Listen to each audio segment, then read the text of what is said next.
Very good morning to all of you.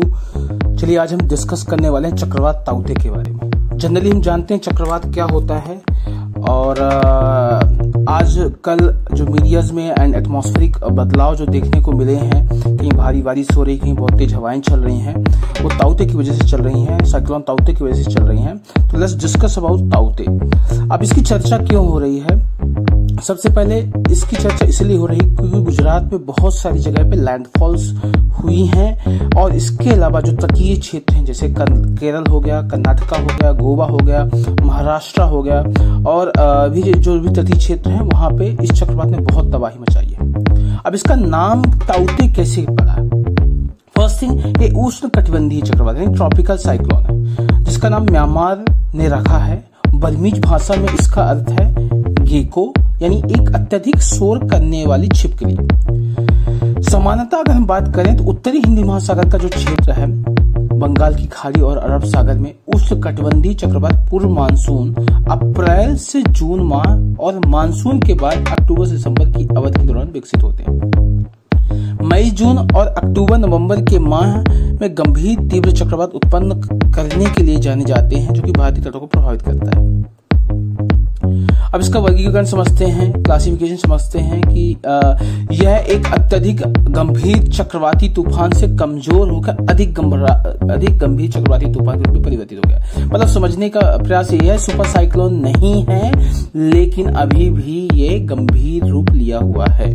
जो हमारा मौसम विज्ञान विभाग है, चक्रवातों को उनके द्वारा उत्पन्न अधिकतम निरंतर सतही हवा की गति के आधार पर वर्गीकृत करता है। यानी वो विंड स्पीड के आधार पर चक्रवात की तीव्रता यानी चक्रवात को डिसाइड करते हैं, साइक्लोन बहुत पावरफुल है कि नहीं है या कमजोर है, ये पूरी विंड स्पीड पे निर्धारित करते हैं। जैसे कि अगर चक्रवात गंभीर है तो उसकी जो विंड की स्पीड होगी 48 से 63 किलोमीटर प्रति आवर के हिसाब से होगी। अगर बहुत गंभीर है तो वो 64 से 89 किलोमीटर पर घंटे की रफ्तार से इसकी विंड की स्पीड चलेगी, और बहुत ज्यादा अत्यंत गंभीर है तो 90 से 119 किलोमीटर पर घंटे की रफ्तार से विंड की स्पीड रहेगी। और जो सुपर साइक्लोन रहते हैं, जो स्टॉर्म्स रहते हैं, सुपर साइक्लोन स्टॉर्म रहते हैं, वो 120 किलोमीटर पर घंटे की रफ्तार से उसकी विंड की स्पीड रहती है। यानी एक नॉट 1.8 किलोमीटर प्रति घंटे के बराबर होता है। अब इसकी उत्पत्ति कैसे हुई है? अरब सागर में जनरली तूफान मैक्सिमम आ रहे हैं। ताउते अप्रैल से जून में अरब सागर में विकसित होने वाला लगातार वर्षों में चौथा चक्रवात है। बस 2018 में ओमान में आए मैकानू चक्रवात के बाद बस 2019 में वायु चक्रवात ने गुजरात को तथा बस 2020 में निसर्ग चक्रवात के कारण महाराष्ट्र को प्रभावित किया था। अब बस 2018 के बाद इन सभी चक्रवातों को या तो या तो सीवियर साइक्लोन के रूप की श्रेणी में ही रखा गया है। यानी जितने भी 2018 के बाद साइक्लोन्स आए हैं वो सब सीवियर साइक्लोन ही कहलाएंगे। अब अरब सागर में मैक्सिमम चक्रवात जो साइक्लोन है, साइक्लोन वहीं से बन रहे हैं और चक्रवातों का प्रमुख क्षेत्र बन गया है। अब जैसा कि हम जानते हैं, प्रत्येक वर्ष बंगाल की खाड़ी और अरब सागर में औसतन 5 साइक्लोन विकसित होते हैं। इनमें से 4 बंगाल की खाड़ी में विकसित होते हैं और जो अरब सागर से भी ज्यादा गर्म है। बस 2018 में बंगाल की खाड़ी में एक वर्ष में औसतन 4 चक्रवात विकसित हुए, वहीं अरब सागर में 3 चक्रवात निर्मित हुए, जबकि वर्ष 2019 में अरब सागर में 5 चक्रवात विकसित हुए।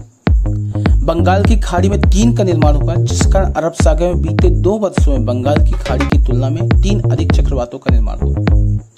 वर्ष 2020 में बंगाल की खाड़ी ने 3 चक्रवाती तूफान उत्पन्न हुए, जबकि अरब सागर में 2 चक्रवाती तूफान उत्पन्न हुए।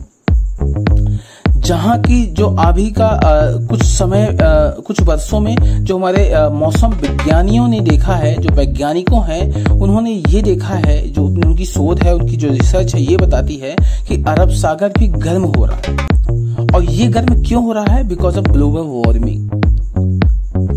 और उन्होंने यहां तक ये भी अपनी रिपोर्ट में मेंशन किया है कि जो अरब सागर में समुद्र की सतह का जो तापमान है लगभग 40 वर्षों से बढ़ रहा है, और तापमान में जो वृद्धि है वो 1.2 से 1.4 डिग्री सेल्सियस तक हो रही है।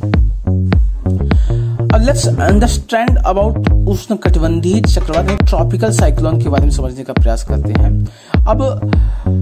अब जो ताउते है, जो ताइतो साइक्लोन है वो ट्रॉपिकल साइक्लोन है। अब ट्रॉपिकल साइक्लोन है क्या एक्चुअली?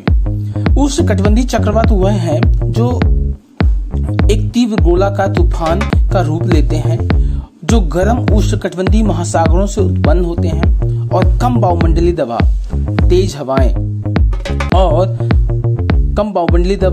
हवाएं, भारी बारिश इनकी विशेषता है। उष्णकटिबंधीय चक्रवात की विशेष विशेषता यह है कि साफ आसमान, गर्म तापमान, कम वायुमंडलीय क्षेत्र रहता है। इसी प्रकार से इन तूफानों को उत्तर अटलांटिक और पूर्वी प्रशांत में हैरिकेन नाम से जाना जाता है। दक्षिण पूर्व एशिया एवं चीन में टाइफून नाम से जाना जाता है। दक्षिण पश्चिम प्रशांत और हिंद महासागर क्षेत्र में उष्णकटिबंधीय यानी ट्रॉपिकल साइक्लोन्स और उत्तर पश्चिम ऑस्ट्रेलिया में विलीज कहा जाता है। उत्तरी गोलार्ध में इनकी घड़ी की सुई की दिशा में विपरीत अर्थात वामवत काउंटर क्लॉकवाइज रहता है। दक्षिण गोलार्ध में दक्षिणावर्त होती है। अब उष्णकटिबंधीय तूफानों के बनने, उनके तीव्र होने हेतु अनुकूल परिस्थितियां निम्नलिखित हैं। पहला है 27 डिग्री सेल्सियस से अधिक तापमान वाली एक बड़ी समुद्री सतह। दूसरा कोरियोलिस बल की उपस्थिति। अब कोरियोलिस बल आई होप सो आप लोगों ने इसका सुना होगा। अगर नहीं सुना है तो मैं इसके बारे में संक्षिप्त में एक विवरण दे देता हूं। है क्या कोरियोलिस इफेक्ट है क्या? पृथ्वी घूर्णन के कारण जब पृथ्वी घूमती है तो पवनें अपने मूल दिशा में विक्षेपित हो जाती है। इसे कोरियोलिस बल कहते हैं। इसका नाम फ्रांसीसी वैज्ञानिक के नाम पर पड़ा है। इन्होंने सबसे पहले इस बल का प्रभाव वर्णन 1835 में किया था। इसे एक आभासी बल भी कहते हैं।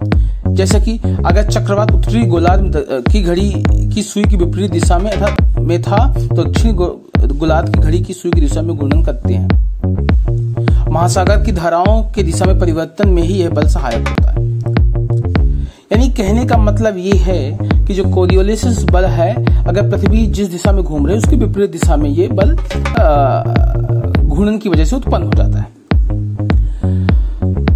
अब वर्टिकल एंड हॉरिजॉन्टल हवा की गति में छोटे बदलाव होने की वजह से, पहले से मौजूद कमजोर निम्न दबाव क्षेत्र या निम्न स्तर चक्रवात परिसंचलन के क्षेत्र में एवं डाइवर्जेंस की वजह से। अब इनका नामकरण कैसे होता है? जो विश्व मौसम विज्ञान संगठन के दिशा निर्देशों के अनुसार हर क्षेत्र के देश चक्रवातों का नाम देते हैं। जैसे उत्तरी हिंद महासागर का क्षेत्र बंगाल की खाड़ी और अरब सागर के ऊपर बने उष्णकटिबंधीय ट्रॉपिकल साइक्लोन को कवर करता है। अब इस क्षेत्र के अंतर्गत कौन कौन से देश आते हैं? 13 देश आते हैं। जैसे बांग्लादेश हो गया, भारत हो गया, मालदीव हो गया, म्यांमार हो गया, ओमान हो गया, पाकिस्तान हो गया, श्रीलंका हो गया, थाईलैंड हो गया, ईरान हो गया, कतर हो गया, सऊदी अरब हो गया, संयुक्त अरब अमीरात हो गया, यमन हो गया। जो हमारा इंडियन मौसम विज्ञान विभाग है, इंडियन मेट्रोलॉजिकल डिपार्टमेंट है, वो विश्व के 6 क्षेत्रीय विशिष्ट मौसम विज्ञान केंद्र में से एक है, जिसे सलाह जारी करने उत्तरी हिंद महासागर क्षेत्र में उष्णकटिबंधीय चक्रवातों के नाम रखने का पूर्ण रूप से अधिकार है। यह पृथ्वी विज्ञान मंत्रालय की एक एजेंसी है। यानी जो इंडियन मेट्रोलॉजिकल डिपार्टमेंट है, ये अपने आप में एक यूनिक है अपनी शोधों की वजह से, अपनी रिसर्च की वजह से, और ये 6 क्षेत्रीय विशिष्ट मौसम विज्ञानों केंद्रों में से एक है। तो आई होप सो आप लोगों ने साइक्लोन के बारे में, आपने ताउते साइक्लोन के बारे में अच्छी तरीके से समझा होगा। कोई डाउट है, कोई प्रश्न है तो आप डिस्क्रिप्शन में जाकर के उससे पूछ सकते हैं। Thank you so much. Have a great day.